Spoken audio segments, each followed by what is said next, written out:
नमस्कार, आप देख रहे हैं YAS न्यूज। मेंबर निरस्त होने पर लघु उद्योग भारती मुरादाबाद द्वारा की गई प्रेस कॉन्फ्रेंस। मुरादाबाद में गुरुवार को पीली कोठी स्थित एक रेस्टोरेंट में लघु उद्योग भारती इकाई एवं द हैंडीक्राफ्ट्स एक्सपोर्ट्स एसोसिएशन ने एक संयुक्त press conference EPCHCOA members election निरस्त होने के संबंध में बैठक आयोजित की गई, जिसमें export promotion council for handicrafts की कमेटी ऑफ एडमिनिस्ट्रेशन की 6 सीटों के लिए चल रहे चुनाव में बड़ी गड़बड़ी सामने आने के बाद भारत सरकार द्वारा गठित चुनाव समिति के चुनाव प्रक्रिया निलंबित कर दी गई है।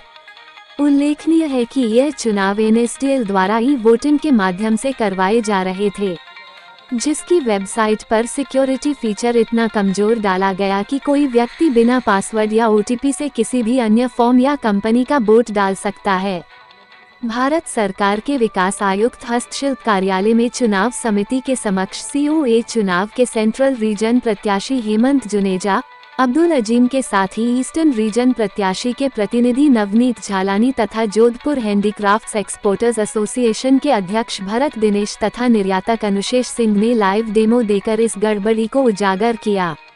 NSDL स्तर पर इतनी बड़ी गड़बड़ी देखकर चुनाव समिति तुरंत हरकत में आई और उन्होंने NSDL से इस पर सफाई मांगी। NSDL द्वारा अपनी गड़बड़ी मान लिए जाने के बाद चुनाव समिति ने चुनाव प्रक्रिया को निलंबित करने का आदेश जारी कर दिया। लघु उद्योग भारतीय मुरादाबाद इकाई के अध्यक्ष अंशुल अग्रवाल ने संवाददाताओं को संबोधित करते हुए इस सब गड़बड़ी की जांच CBI द्वारा उच्च स्तर पर करवाए जाने की मांग की है। उन्होंने कहा कि इस गड़बड़ी के उजागर होने से पूर्व में हुए चुनावों भी प्रश्न चिन्ह लग जाता है। कहा कि इस तरह की गड़बड़ी का प्रयोग मतदाताओं के अधिकार का हनन है और जब तक जांच संपन्न नहीं हो जाती तब तक EPCH में चुनाव प्रक्रिया को स्थगित रखा जाना चाहिए। उन्होंने कहा कि जिस किसी ने भी NSDL जैसी संस्था की साख को खतरे में डाला है, उनके खिलाफ सख्त कार्रवाई की जानी चाहिए। एसोसिएशन द्वारा लाइव वीडियो चलाकर दिखाया गया। इस दौरान सतपाल पुगला, अजय गुप्ता, अब्दुल अजीम, मोहम्मद अब्बास, मोहम्मद आमिर, मोहम्मद सादात, मोहम्मद खालिद, मोहम्मद अरशद आदि उपस्थित रहे। थोड़ी उनकी पहले ही पता चल गई थी कि पहला फाइट थी जब हमने एक डमी कैंडिडेट को का नॉमिनेशन कराया। वो डमी कैंडिडेट अंशुल अग्रवाल जी थे और उनका हमने नेक्स्ट डे में हमने उनका विड्रॉल भेजा एज पर नॉर्म्स। तो वो विड्रॉल उनका कैंसिल हुआ। क्यों कैंसिल हुआ, उसका रीज़न सिर्फ ये था कि वो बाय हैंड डिलीवर हुआ। उसके नेक्स्ट डे हम DC हैंडीक्राफ्ट ऑफिस में गए और इलेक्शन कमेटी के पास हमने जब ये बात रखी तो वो बिल्कुल मान गए कि आपका विड्रॉल फॉर्म आ गया तो ये कैंसिल होना चाहिए। Who has why did they cancel that withdrawal? So this was done intentionally कि वो अंशुल अग्रवाल भी आए और मैं भी आऊँ लघु उद्योग भारती से और इधर से ये आए और हमारे वोट आपस में कटें। सो ये सब इंटेंशंस गलत है। भाई हम लोग एक्सपोर्ट प्रमोशन का काम कर रहे हैं, हमें इन चीज़ों से उभरना है। अब टाइम आ गया है कि सबको जागरूक होना है और सबको इन चीज़ों से उभरना है। अब आप क्या चाहते हैं? हम चाहते हैं इलेक्शंस दोबारा से हों और ठीक ढंग से हों और नए बायलॉज से हों और जो भी ये प्रॉब्लम हुई है, जो भी ये पकड़ी गई है प्रॉब्लम, इसकी इंक्वायरी करें। अजीम साहब, आपने यहाँ प्रेस कॉन्फ्रेंस की है, किस टॉपिक को और क्या आप कहना चाहते हैं?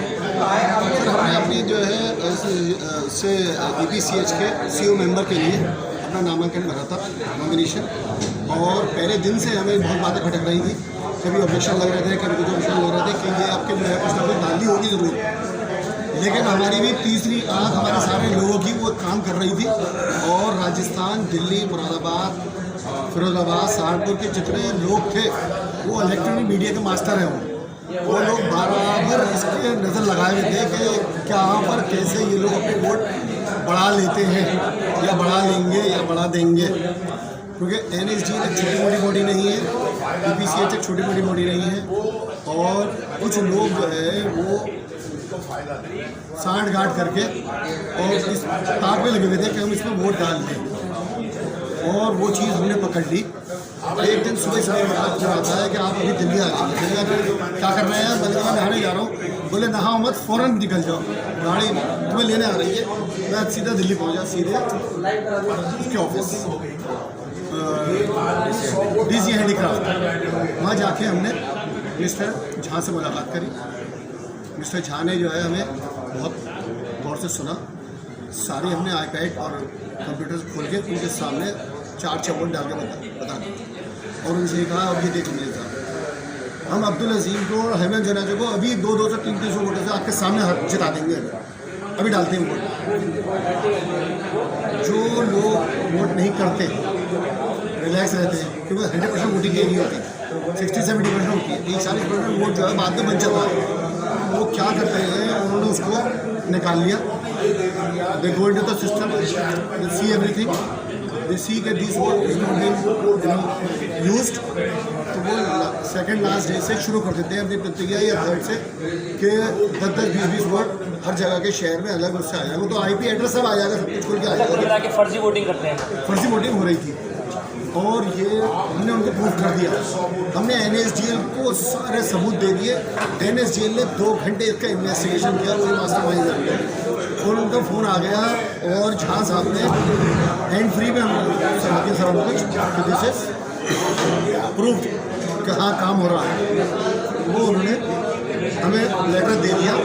हालांकि बहुत प्रेशर आया, बहुत फ़ोन आए कि मत दो, ये करो ये करो ये करो। अगर हम भी जो है उन्होंने कहा हम प्रेस रिपोर्ट को बुला रहे, प्रेसर्स को बुला रहे हैं, 50 एक्सपोर्टर आ रहे हैं और बॉडीज़ आ रही हैं पॉलिटिकल। तो आप मत बुलाइए किसी को, हम आपको अभी ले। उन्होंने हमें जो है प्रेशर में आके सही देख के हमारी सब बात को बहुत दूसरी पार्टी की सुनी नहीं। उन्होंने बहुत दबाव डाला हुआ क्योंकि भाई हम तो बच्चे हैं, उनके साथ वो तो दिग्गज लोग हैं। तो ये काम उन्होंने कर दिया, चुनाव कैंसिल कर दिया उन्होंने। चुनाव कैंसिल कर दिया। अब आप क्या चाहते हैं? हम चाहते हैं कि थर्ड पार्टी पहले तो ऑडिट करे ईपीसीएच के जो रूल्स हैं और उन लोगों को सज़ा मिले जिन्होंने ये काम करा है। उन लोगों की उन लोग टर्मिनेट हो, फॉर्म के नाम से भी और पर्सनल नाम से भी जिन्होंने काम करे हैं। और सारी गहराई जो है इसकी वो हमारी इन्वेस्टिगेशन एजेंसी जो है उनके हाथ में जाए, वो सब पकड़ लेंगे। इसमें मेरा एक और